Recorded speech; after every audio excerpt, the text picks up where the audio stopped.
कदीम जमाने की बात है कि एक गांव में अकरम खान नाम का एक ताजिर रहता था। अकरम खान की पहली बीवी का इंतकाल हो चुका था और उनके पीछे दो मासूम बेटियां रह गई थीं। हालात की मजबूरी ने अकरम खान को दूसरी शादी पर मजबूर कर दिया और उन्होंने अपनी दोनों बेटियों को सौतेली मां शबनम बीबी की निगरानी में छोड़कर तिजारत के लिए शहर का रुख किया। आज 3 साल बाद अकरम खान अपने गांव वापस आ रहे थे। घर के अंदर सौतेली मां शबनम बीबी ने दोनों बच्चियों फातिमा और मरियम को अपने सामने बुलाया और सख्त लहजे में कहा, सुन लो, तुम दोनों मेरी बात ध्यान से सुन लो। आज तुम्हारे अब्बा जान घर तशरीफ ला रहे हैं और उनकी आड़ से पहले घर के तमाम काम मुकम्मल होने चाहिए। समझ गई बात? अगर कोई काम अधूरा रहा तो फिर देख लेना, बाद में मुझसे शिकायत मत करना। जानती हो ना मेरी तबीयत, जब मुझे गुस्सा आता है तो किसी की नहीं सुनती। दोनों बहनों ने खौफजदा होकर सर झुका दिया। बड़ी बेटी फातिमा ने हिम्मत करके कहा, जी ठीक है, हम दोनों मिलकर सारे काम निपटा देंगी। बस एक गुजारिश है, आज हमें मत मारना और खाने को भी कुछ दे दो। कल से हम दोनों ने बस सूखी रोटी खाई है। शबनम बीबी ने आंखें दिखाकर कहा, आज शाम को खाना मिल जाएगा, मगर याद रखना ये सब बातें अपने अब्बा जान को मत बताना, वरना एक दिन भी इस घर में नहीं रहने दूंगी। इतने में बाहर से आवाज आई। शबनम बीबी फौरन बाहर दौड़ी। अकरम खान 3 साल बाद घर वापस आए थे। अरे कैसी हो तुम, और मेरी बेटियां कैसी हैं? नजर नहीं आ रही, सौतेली मां शबनम बीबी ने मुंह बनाकर कहा। तौबा है जी, आते ही अपनी बेटियों की याद आ गई आपको। मेरी तो जरा भी परवाह नहीं हुई आपको। मैं तो दिन रात घर के काम करके इस घर की नौकरानी बन गई हूं। एक शौहर था इस घर में मेरा, वो भी आते ही अपनी बेटियों का हाल पूछने लगा मुझसे। मेरा तो हाल बुरा हो गया है, आपकी बेटियों को क्या होना है? अकरम खान ने तसल्ली देते हुए कहा। अरे नहीं नहीं, ऐसी बातें क्यों सोच रही हो? घर में वो दोनों भी हैं तो उनके बारे में पूछना तो बनता है ना। शबनम बीबी बोली, हाँ सब जानती हूं। अच्छा रहने दो, आपकी बेटियां तो सारा दिन खेलने निकल जाती हैं और जुबान तो तौबा तौबा। आपकी बड़ी बेटी फातिमा तो मुझे बात तक नहीं करने देती। तौबा तौबा, इतनी लंबी जुबान है उसकी और इतनी बदतमीजी, क्या ही बताऊं। ये सुनकर अकरम खान की पेशानी पर शिकन पड़ गई। क्या कहा तुमने? मेरी बेटियां बदतमीज हो रही हैं? कहां से सीखा ये सब? किसने इतना सर चढ़ा दिया? घर में क्या चल रहा है? आज ही पूछूंगा मैं उनसे, जो जवाब देना होगा देकर ही जाएंगी। मैं ऐसे चाल चलन बर्दाश्त नहीं करूंगा। शबनम बीबी ने जवाब दिया, हाँ जी, आप खुद पूछ लेना उनसे। मैं तो कुछ भी पूछती हूं तो झूठ बोल देती हैं। न जाने झूठ बोलने की आदत कहां से लग गई है उन्हें। और तो और अब क्या छुपाऊं आपसे, घर से चोरी भी करने लगी हैं। अकरम खान के कदम रुक गए। क्या चोरी? ये मैं क्या सुन रहा हूं? तुमने मेरी बेटियों की परवरिश नहीं की, मैं तो उन्हें तुम्हारे पास छोड़कर गया था। शबनम बीबी ने कहा, अरे जी, कहां की बात कर रहे हैं आप? वो तो मुझे मां समझती ही नहीं। कुछ भी पूछो कि कहां जा रही हो तुम दोनों, तो जवाब तक नहीं देती। और आप देखना, जब आप उनसे इन सब हरकतों के बारे में पूछेंगे तो देखना मुझे ही झूठा कहेंगी और घर भर की बातों से मेरा ही मुंह काला हो जाएगा। और जब मैं उन्हें मार कर या डांट कर ये सब गलत काम छोड़ने को कहती हूं तो गांव वाले कहते हैं कि सौतेली मां उन पर जुल्म करती है। अब आप ही बताइए, मैं करूं तो क्या करूं? अकरम खान ने गुस्से से हाथ हिलाते हुए कहा, बस बस, तुम्हें अब कुछ भी करने की जरूरत नहीं। जो करना होगा मैं खुद ही करूंगा। आने दो उन्हें। इधर दोनों बहनें जंगल में अपनी गाय चर रही थीं। तब बड़ी बहन फातिमा ने छोटी बहन मरियम से कहा, मरियम, बहुत शाम हो गई है, अब हमें घर जाना चाहिए। अब्बा जान भी पहुंच चुके होंगे। मैंने घास भी काट ली है। अम्मी से कहा भी था कि आज गाय को चराने हमें जंगल मत भेजो, मगर वो कब सुनती है हमारी। छोटी बहन मरियम ने फिक्रमंद आवाज में पूछा, दीदी, क्या हमारे अब्बा जान भी हमारे साथ ऐसा ही बर्ताव करेंगे जैसा हमारी सौतेली अम्मी करती हैं? अरे नहीं नहीं पागल, ऐसा क्यों सोच रही हो? हमारी अम्मी तो सौतेली हैं, मगर हमारे अब्बा जान तो हमारे अपने अब्बा जान हैं। ऐसा मत सोचो। हाँ दीदी, ये बात तो है, मगर मैंने सुना है कि अगर अम्मी मर जाएं और अब्बा जान दूसरी शादी करके सौतेली अम्मी घर ले आई तो समझो कि अब्बा जान भी सौतेले हो गए। नहीं नहीं, हमारे साथ ऐसा नहीं होगा। यकीन करो, आज हमारे अब्बा जान हमें देखकर बहुत खुश होंगे, तुम देख लेना। मगर सच तो यह था कि छोटी बहन मरियम बड़ी बहन से ज्यादा समझदार और ज़हीन थी। दोनों अपनी गाय लेकर अब घर की तरफ निकल पड़े। घर पर अकरम खान बेचैनी से चल फिर रहे थे। आने दो दोनों को, मैं खुद जाकर उनके कान खींच कर लाऊंगा। कहाँ मुंह काला करके घूम रही हैं। वो दोनों इस वक्त तक घर नहीं पहुंची। हद हो गई। बिल्कुल, आने दो। आज मैं एक एक बात साफ कर दूंगा। आज मेरा आखिरी फैसला है। अब बस ये तमाशा या लापरवाही इस घर में जरा भी नहीं चलेगी, बिल्कुल भी नहीं। इतने में दोनों बहनें गाय लेकर घर पहुंची। अकरम खान ने उन्हें देखकर गुस्से में पूछा, कहाँ थीं तुम दोनों? 3 साल बाद मैं आज इस घर में कदम रखता हूं और यहां आकर देखता हूं कि तुम दोनों घर पर ही नहीं। यही तहजीब सिखाकर रखी है। बाप लौट आया है और तुम्हें खबर तक नहीं। आज तो हद हो गई। अब आते ही तुम्हारी सारी हरकतों का हिसाब लेना पड़ेगा। बड़ी बेटी फातिमा ने डरते डरते कहा, अब्बा जान, हम तो अम्मी के कहने पर ही गाय को चरने जंगल गए थे, वरना हम कभी भी घर के बाहर नहीं जाते। फिर अम्मी ने आपको ये बात क्यों नहीं बताई? शबनम बीबी फौरन बोली, तौबा तौबा, कितनी झूठी हैं ये लड़कियां। तौबा तौबा, मैंने आपको पहले ही बता दिया था कि घर के पास इतना घास है और ये बेवजह गाय को लेकर जंगल चली गई।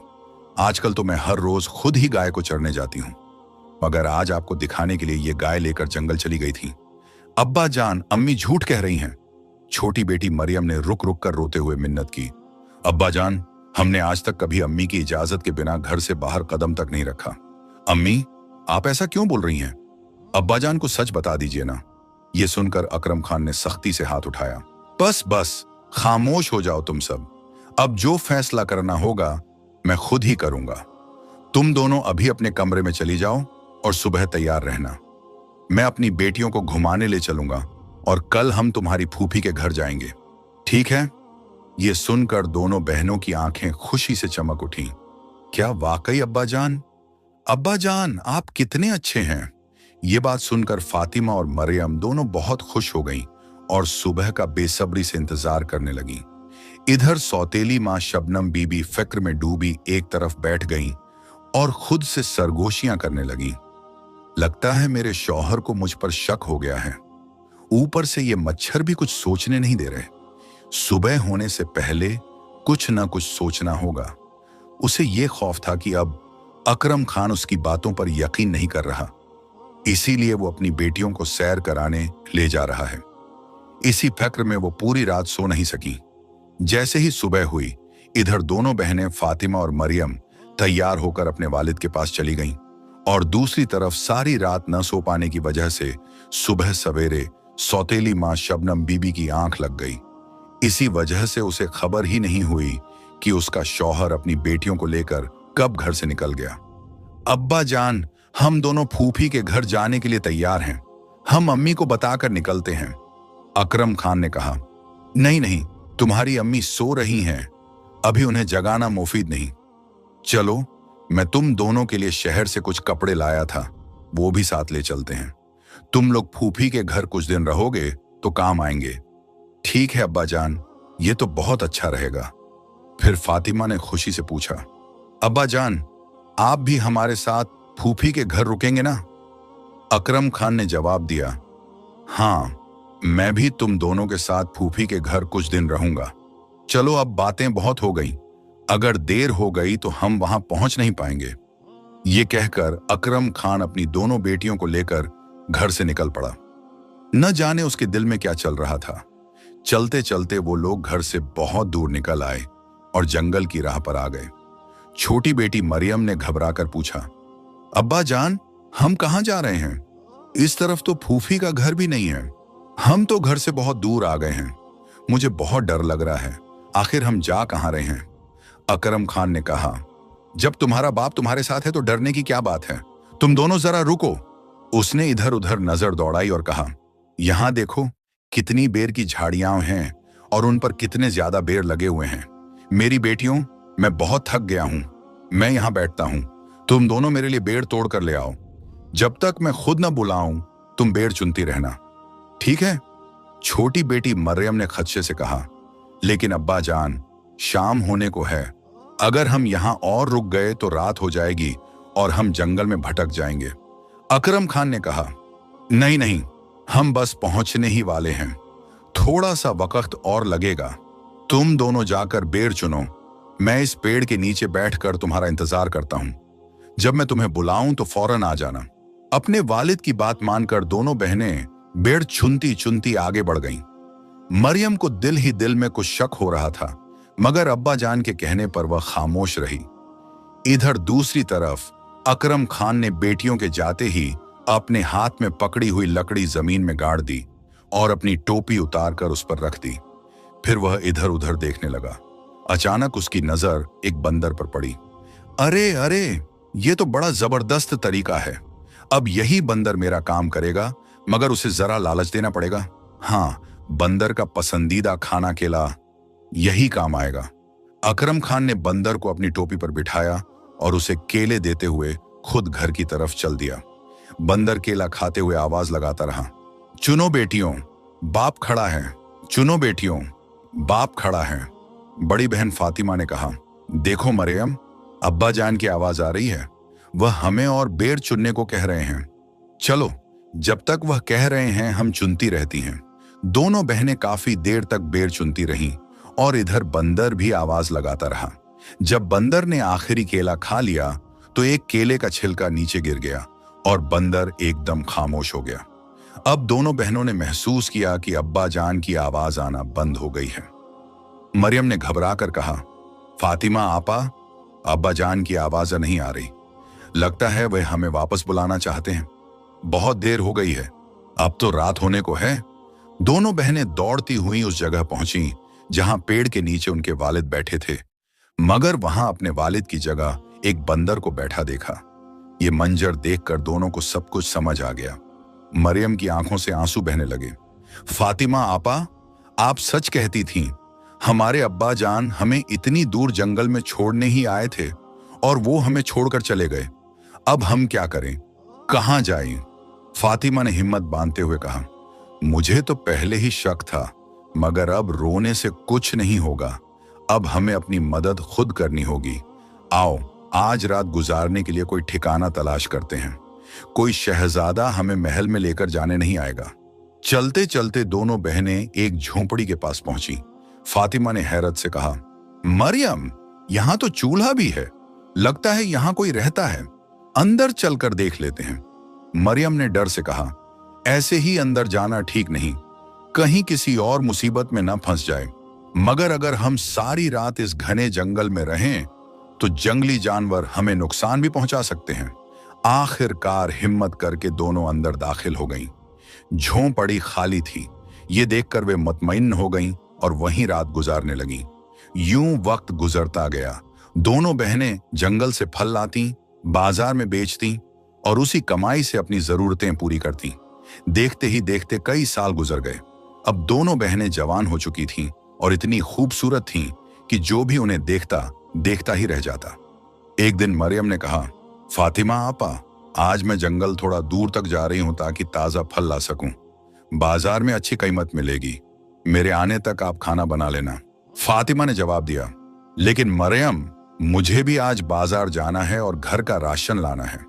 मैंने कल ही कुछ फल तोड़ लिए थे, वो खराब हो जाएंगे। मरियम की आंखों में नमी आ गई। आपा, मेरा तो आपके सिवा कोई नहीं। जब मैं घर आती हूं और आप नहीं होती तो मुझे बहुत डर लगता है। मैं आपको खो देने से बहुत डरती हूं। फातिमा ने मोहब्बत से कहा, अरे तुम ऐसा क्यों सोचती हो? मेरा भी तो तुम्हारे अलावा कोई नहीं। मैं तुम्हें छोड़कर कहां जाऊंगी, बताओ तो सही। और अगर कभी कहीं दूर जाना भी पड़ गया तो तुम्हें बताकर ही जाऊंगी ना। फातिमा ने कुछ सोचते हुए आगे कहा, और अगर कभी ऐसा हो कि मैं तुम्हें बताए बिना चली जाऊं तो यकीन रखो ऐसा कभी नहीं होगा। मगर अगर खुदा न ख्वास्ता ऐसा हो भी गया तो मैं तुम्हारे लिए कोई निशानी जरूर छोड़कर जाऊंगी। मरियम ने हैरानी से पूछा, निशानी? कैसी निशानी? फातिमा ने कहा, ऐसी निशानी जो मुझे तुम तक पहुंचा सके।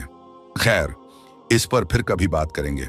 अभी मुझे बहुत देर हो रही है, मैं बाजार जा रही हूं। तुम कल के लिए फल तोड़कर ले आना। इतना कहकर फातिमा बाजार की तरफ रवाना हो गई और मरियम घर के कामकाज में लग गई। फातिमा इतनी खूबसूरत थी कि जब वो बाजार जाती तो रास्ते में एक चादर से अपना चेहरा ढांप लेती ताकि किसी की नजर उस पर न पड़े। इत्फाक से उसी रियासत का बादशाह भी उस दिन जंगल में शिकार के लिए निकला हुआ था। बादशाह सुबह से शाम तक शिकार की तलाश में जंगल में भटकता रहा कि अचानक उसकी नजर एक खरगोश पर पड़ी। वजीर ने कहा, हुजूर, सुबह से शिकार के लिए निकले हुए हैं, भूख से जान निकल रही है, ये शिकार हाथ से नहीं जाना चाहिए। जी जी हजूर, बेफिक्र रहें, मैं आज इसी खरगोश का शिकार करके रहूंगा। ये कहकर वजीर ने तीर चलाना शुरू किया और कई कोशिशों के बाद आखिरकार एक तीर जाकर खरगोश को लग ही गया। बादशाह खुश होकर बोले, वाह वजीर साहब, वाह, आपने तो कमाल कर दिया। जल्दी जाओ, इसे उठाकर लाओ और पकाने का बंदोबस्त करो। मैं यहीं उस पेड़ के नीचे इंतजार करता हूं। जी हजूर, अभी इंतजाम करता हूं। वजीर ने ना बाएं देखा ना दाएं, खरगोश उठाया और आग की तलाश में जंगल में भटकने लगा। अरे ये क्या, जंगल में आग कहां से मिलेगी? अब इसे पकाऊं तो कैसे? अचानक वजीर की नजर एक झोंपड़ी पर पड़ी जहां से धुआं उठ रहा था। अरे, जंगल में इतनी खूबसूरत लड़की और लगता है खाना पका रही है। बेहतर है खरगोश यहीं पका लें। मगर ये यहां अकेली क्या कर रही है? ये सोचकर वजीर झोंपड़ी की तरफ बढ़ा। मरियम ने तेजी से मुड़कर कहा, तुम कौन हो? यहां क्या कर रहे हो? और मुझे घूर क्यों रहे हो? आगे मत बढ़ना, वरना मैं तुम्हारे टुकड़े कर दूंगी। वजीर घबराकर बोला, नहीं नहीं, आप मुझे गलत समझ रही हैं। मैं आपको नुकसान पहुंचाने नहीं आया। दरअसल मैंने एक खरगोश का शिकार किया है और उसे पकाने के लिए आग चाहिए थी, इसीलिए यहां आ गया हूं। मरियम ने कहा, अच्छा ठीक है, पकाओ और पकाते ही यहां से चले जाओ। मरियम इतनी खूबसूरत थी कि जब वजीर ने खरगोश चूल्हे पर रखा तो उसकी तवज्जो खरगोश से हटकर मरियम की खूबसूरती पर जा ठहरी। वह इतना मखमूश हो गया कि खरगोश जलकर कोयला बन गया और उसे खबर तक न हुई। मरियम ने गुस्से से कहा, देखा, ये तो पूरा जल गया। अब इसे उठाओ और यहां से चले जाओ। वजीर के हाथ पांव फूल गए। हाय, अब तो बादशाह सलामत मुझे मार ही डालेंगे। मरियम ने सख्त लहजे में कहा, अभी जाओ यहां से, वरना मैं कुल्हाड़ी लेकर आऊंगी। इधर बादशाह सलामत पेड़ के नीचे भूख से बेहाल इंतजार कर रहे थे। वजीर साहब, एक खरगोश पकाने गए थे या 10? इतनी देर क्यों लग गई? वजीर घुटनों के बल बैठ गया। हुजूर, मुझे माफ कर दीजिए, मेरी कोई गलती नहीं थी। वो इतनी खूबसूरत थी कि मैं सब कुछ भूल बैठा। कौन इतनी खूबसूरत? साफ साफ बताओ। हुजूर, एक लड़की है जो झोंपड़ी में रहती है, आप देखेंगे तो सब समझ जाएंगे। बादशाह ने कहा, अच्छा, हमारी मल्लिका तो दुनिया की सबसे खूबसूरत है, मगर तुम कह रहे हो कि उससे भी ज्यादा खूबसूरत कोई है? चलो, मैं भी देखता हूं। बादशाह और वजीर दोनों झोंपड़ी की तरफ रवाना हो गए। फातिमा वहां खाना पका रही थी। जैसे ही बादशाह की नजर फातिमा पर पड़ी, वह अपने होश खो बैठा। उसने जिंदगी में ऐसी खूबसूरती कभी नहीं देखी थी। वजीर ने मुस्कुराकर कहा, क्यों हुजूर, कहा था ना मैंने, तो क्या तीसरी मल्लिका का इंतजाम किया जाए? बादशाह ने कहा, नहीं वजीर साहब, हम अपनी मल्लिका को पालकी में ले जाएंगे। कल हम पालकी के साथ आएंगे। ये कहकर दोनों वहां से चले गए और फातिमा को एहसास तक न हुआ कि कोई उसे देखकर जा चुका है। अगली सुबह दोनों बहनें बातें कर रही थीं। फातिमा ने मरियम से कहा, कल एक आदमी आया था खरगोश लिए हुए, इतना भोला था कि पूरा खरगोश जला बैठा।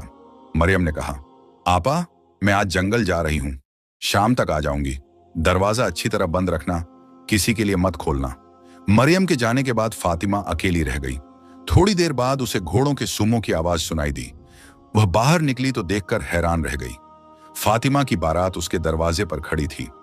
वजीर ने आगे बढ़कर कहा, मैं राजगढ़ के बादशाह असद खान का वजीर हूं। हमारे बादशाह आपसे निकाह करना चाहते हैं। यह सुनकर फातिमा की आंखें भर आईं। जिसे उसके वालिद ने जंगल में छोड़ दिया था, आज वही बादशाह की मलिका बनने जा रही थी। मुझे ये निकाह कबूल है। फातिमा अंदर गई, अपनी पोटली ली और सरसों के बीज मुट्ठी में भरकर रास्ते में गिराती चली गई। कुछ देर बाद मरियम वापस आई, मगर झोंपड़ी खाली थी। आपा, आपा कहाँ हो? आपा, आपा कहाँ हो?